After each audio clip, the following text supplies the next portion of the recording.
Hey, DragonCon, Crispy here in the loft, DragonCon's 30th anniversary, and we've got Sean back with us. Sean, thank you for returning to our show. Thank you for having me. So you've been here a few times now. Is it second or third time? This is my third time, but I haven't been here in about 6 years. It feels like a while, so I'm pretty happy to have you back. Thank you. So I know you and I had a conversation a long time ago, another lifetime ago, so personally as well, thank you for coming back, checking out how things have changed since you've been gone. Hopefully we've kept up appearance as well. So, yeah. So you've been doing the convention scene for a while. Obviously, we talked about it here.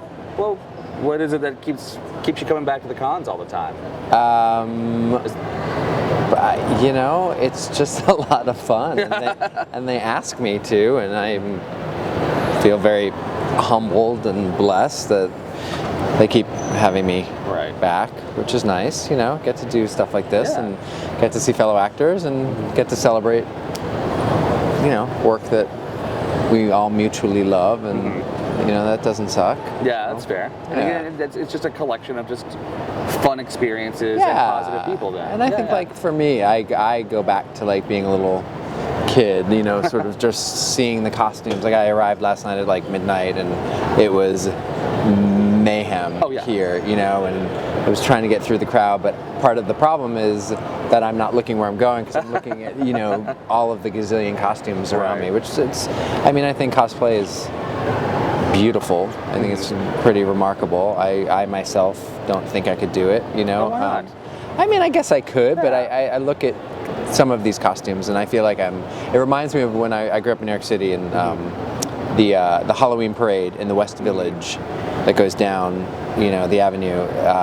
It's art, like it's moving art, you know, and I've really sensed that here, especially at this event. You know, most conventions usually, but DragonCon especially. My first time at DragonCon, I think there was a lot of Pan's Labyrinth that year. I don't remember what year it was, but that's one of my all-time favorite movies. And there were just so many. I couldn't even believe it. You know, I was taking pictures with everybody, and you know, so it's just fun. It's just fun, and that's a wonderful thing about the environment. So you know, you mentioned like Pan's Labyrinth and things like that. Yeah. Every fandom. Doesn't matter. It's an inclusive event on many different levels. Yeah. So is there a particular fandom though that you love? You brought up Pan's Labyrinth. Is it like, are you like a horror fantasy kind of thing, or is that just more of like the visual aesthetic, like?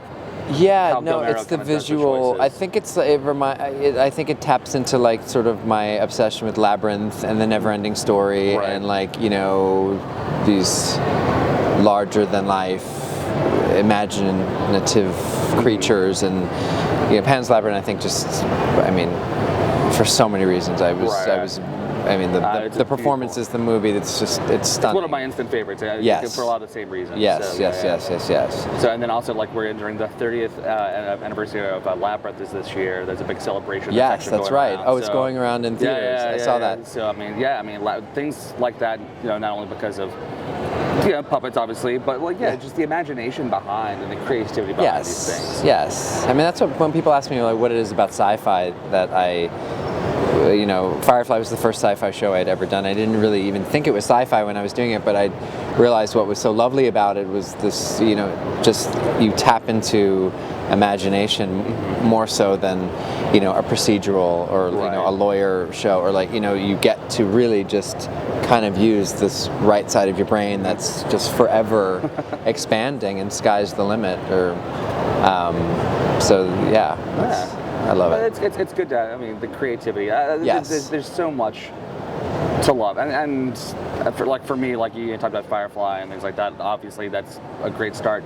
It's one of those things. Like, even though you have a set genre, you know, the sci-fi, I love the shows and the stories that have that kind of blendy nature. It's kind of ambiguous. Maybe might not be the right word. No, I hear you. Yeah. So, is there anything like, with all of your time, I know you're a very busy person. But like, is there like a recent series or like a book series or anything like that? Stranger Things. You're on the Stranger Things wagon? I just finished it like 2 nights ago. Yeah. Did you do it all in one go, or did you actually take the time? I did it probably like 1 or 2 at a time. Okay. You know, because I'm busy, I can't sit down and watch like 8 hours of television as much as I'd like to. It's also he'll laugh at me for saying this, but my husband can't watch that type of stuff. Not the horror kind of thing, It scares him a lot. So like when I used to, I was obsessed with Dexter, but when I watched my Dexter, I had to like go hide somewhere and watch it, and so that's what I was doing with Stranger Things, was like trying to knock him out a little bit before he, I'd pause it. You should go to sleep, honey. It's totally fine. He was coming to bed, and I'd pause it, and I'm like, you can't be here right now. You can't watch. You cannot watch this. He's like, I'm fine. I'm like, no, you cannot watch it. It's very cute, but he gets nightmares and stuff. That's understandable. There's a lot of wonderful, terrifying imagery. Yeah, and I think with the blending in the children in that, it adds, for me, adds as a parent, just adds another element of fear when you see children, unsafe, and but talk about imagination, right? Yeah. That show is. That's one of the most creative things I've seen on the market, and it's beautiful because being a child of the '80s, there was just so much life to it that I wouldn't expect from a show these days anymore. Oh yeah. And Winona Ryder. Yeah. It's my first crush. Truly. She is wonderful. I should have known I was gay back then when I was in love with Winona Ryder. That's fair. As most gay men are. That is a thing I've told, so that's not the first time I've heard that today, in fact. So, what I loved, I was really happy. It's not, I don't know, it's like the right thing to say. Well, I'm glad we're having a conversation about Winona.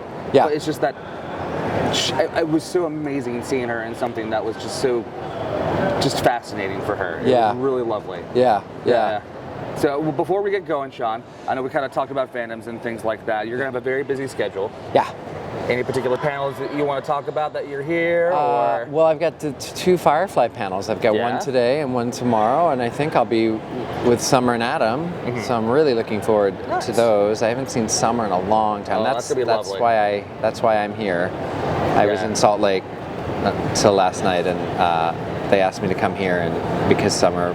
Not that I don't love Adam. No. But Summer especially. It's okay. Summer it's especially. I haven't seen it in a while. So that'll be really fun. I love the reunion aspect of that. So well, before we send you off to see Summer and everyone here, Randall here has a random question from the bucket. Okay. If you prefer to, please draw a question out at random, dig in deep, and let's see what your random question of the day is.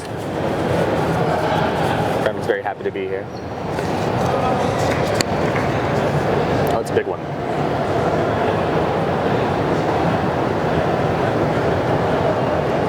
Mysterious. So if we made contact with alien life, and you were chosen as the representative of our planet, what is one positive thing you could say to save our species? That's a really deep one, guys. Yeah, I love that. So That's a good one. What's our redeeming quality there, our factors? Single thing. Fate of the human world. There's this. No pressure or anything. Oh wow. I was gonna say there's this subculture called Comic-Cons that are really fun. No, what would I say?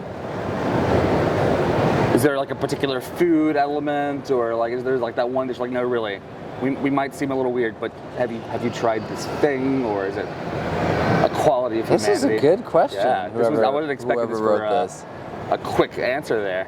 Yeah, this is like a keep me up at night tonight question. What would I say? Awesome. We can always follow back up with you. Yeah. You're on social media. My mind goes to, just because I'm a very spiritual person, I'd probably have them meet the Dalai Lama. Ooh, I like that. Yeah. It's very just calming and just wonderful presence. So I would like that. Yeah. Dalai Lama, savior of the planet. Yeah. So excellent, Sean. I love that. That one was a fantastic question. Thank you, the audience, for that. Yeah. So fantastic. So good. And so thank you again for coming out. Yeah. And hopefully we will see you around Con. So thank you so much, Sean. Thanks for having me. Thank you. Well, thank you, DragonCon. Thank you, DragonCon.